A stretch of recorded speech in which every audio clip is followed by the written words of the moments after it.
जय Shri Radhe Krishna. I hope आप सब लोग बहुत अच्छे होंगे। चलिए अध्याय 17 को आगे बढ़ाएंगे कि श्री कृष्ण क्या कहते हैं इस अध्याय में। तो यहाँ पर श्री कृष्ण बता रहे हैं कि जो दान है, जो कि धर्म का आखिरी चरण है, 4 चरण है धर्म के, उसमें जो सबसे आखिरी चरण बचा हुआ है कलयुग में वो है दान। तो यहाँ पर भगवान ने दान की ही चर्चा की है कि दान आखिरी चरण भी है, पर आप और हम दान ये जो देते हैं, भगवान ने कहा कि ये आपको सदगति भी प्रदान करने वाला है, ये आपको दुर्गति भी प्रदान करने वाला है। क्योंकि आप और हम जानते हैं कि भाई दान देने से तो सब अच्छा ही अच्छा होता है। आप और हम तो यही जानते हैं भाई हम किसी को भी दान दे सकते हैं, दान देने से तो मंगल ही होता है। तो यहाँ पर श्री कृष्ण कहते हैं कि अगर पात्र व्यक्ति को आप दान देते हैं तो आपका मंगल होगा, पर आपने कुपात्र को दान दे दिया तो फिर आपका अमंगल ही होगा। उससे धर्म की रक्षा नहीं हो सकती। किसी गलत व्यक्ति को दे करके धर्म की रक्षा नहीं की जा सकती है। तो यहाँ पर श्री कृष्ण कहते हैं कि दान कौन सा अच्छा है। तो श्री कृष्ण कहते हैं सबसे पहले दान कौन सा अच्छा है कि आप पहली बात दान को कर्तव्य समझें,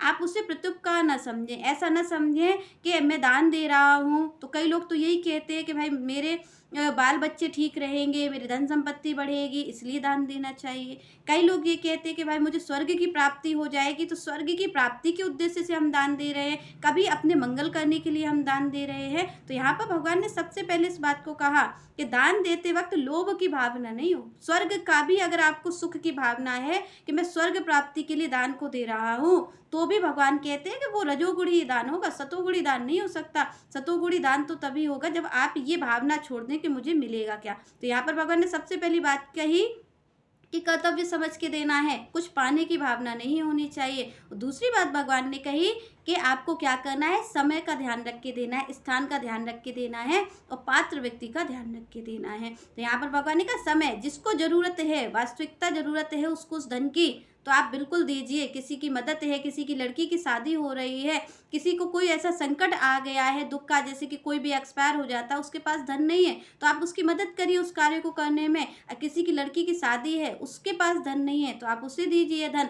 तो इस ऐसे कार्यों को दीजिए, पर ऐसा मत सोचिए कि आपने धन दिया है तो उसके बदले ये हमें आशीर्वाद तो दे ही जाए, पर ऐसा कार्य हमें नहीं करना है। तो भगवान ने कहा भाई सही व्यक्ति को आप दान दीजिए, सब सही समय पर दीजिए। उसके बाद भगवान कहते हैं भाई आप सही स्थान में दीजिए, स्थान का भी ध्यान रखिए। कोई मदिरा पीने वाले को आप दान दे देंगे, वो आपके सामने बन करके आ गया दिनहीन और आपने उसे दान दे दिया, उसने जा करके उसका गलत कार्य कर दिया, उसका मिसयूज कर दिया, तो उसका जो परिणाम है वो तो संसार को भुगतना ही पड़ता है। अगर वो कोई गलत कार्य करेगा तो आप और हम बचे नहीं रह जाएंगे, हम बढ़ावा उस काम को दे रहे हैं, उससे जो भी गलत कार्य हुआ है उसका पाप हमें ही लगना है, वो पुण्य में नहीं जाएगा।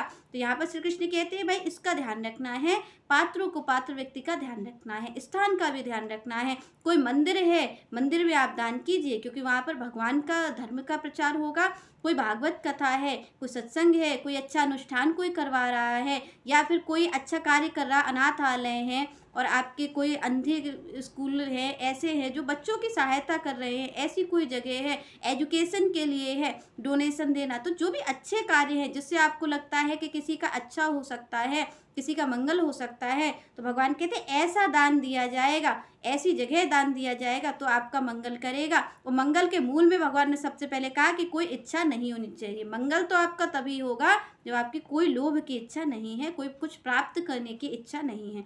आगे श्री कृष्ण कहते हैं कि ये रजोगुणी दान कैसा होता है, क्योंकि यहाँ पर श्री कृष्ण सतोगुणी दान की बात कर रहे हैं जो आपको सुख प्रदान करने वाला है, और दूसरी भगवान बात कर रहे हैं रजोगुणी की, कि रजोगुणी व्यक्ति कैसा दान देता है और कैसा रजोगुणी दान होता है। तो यहाँ पर श्री कृष्ण कहते हैं यत तु प्रति उपकार अर्थम फलम उद्देश्य व पुनः दीयते च प्रतिकृष्टम तत्दानम राजसम स्मृतम। भगवान ने यहाँ पर वही बात कही जो सतुगुण के लिए कह रहे हैं, यहाँ पर उसी का उल्टा है। भगवान ने कहा रजोगुणी व्यक्ति अगर प्रत्युपकार की भावना से देता है, तो भगवान कहते हैं अगर वो चाहता है कि मैंने दान दिया है, चाहे वो किसी संत को दिया जाए, चाहे किसी दीनहीन को दिया जाए, किसी को भी दिया जाए, तो भगवान ने कहा कि अगर वो ये सोच रहा है, प्रत्युपकार की उसकी भावना है कि मैंने 100 रुपये दान में दिए हैं, तो ये संत, ये बाबा मुझे आशीर्वाद दे कि मुझे इतने का मुनाफा हो जाएगा या फिर मेरा घर परिवार अच्छा रहेगा, ऐसा कुछ आशीर्वाद दे करके जाएं। तो भगवान कहते हैं अगर ऐसी प्रत्युपकार की भावना है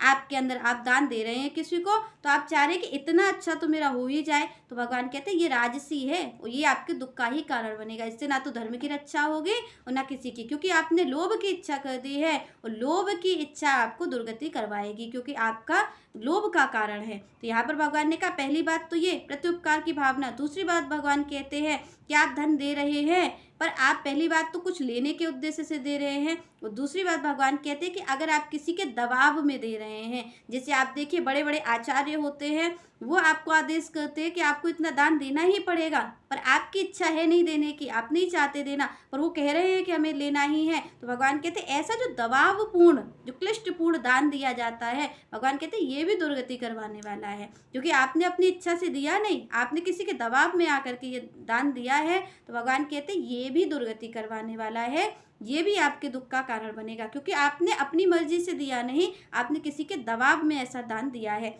आगे श्री कृष्ण कहते हैं कि एक अनिच्छा पूर्वक और एक भगवान कहते हैं कि कैसा दान दिया जाता है, जो प्रत्युपकार की भावना से। भगवान ने कहा दोनों ही दान यही आपके क्लेश के कारण बनेंगे। और दूसरा कुछ इच्छा पाने, कुछ हमें मिल जाए कर्म फल की, मतलब जैसे आपने दान दिया आपको कुछ फल मिल जाए, ऐसा भी होता है कि आप और हम दान देते हैं तो हम ये सोचते हैं कि अगर संत जनों को दान दे रहे हैं, किसी चीज़ का दान दे रहे तो ये आशीर्वाद देंगे, बाहर कोई दीनहीन को दान हमने दिया है ये हमें आशीर्वाद देगा।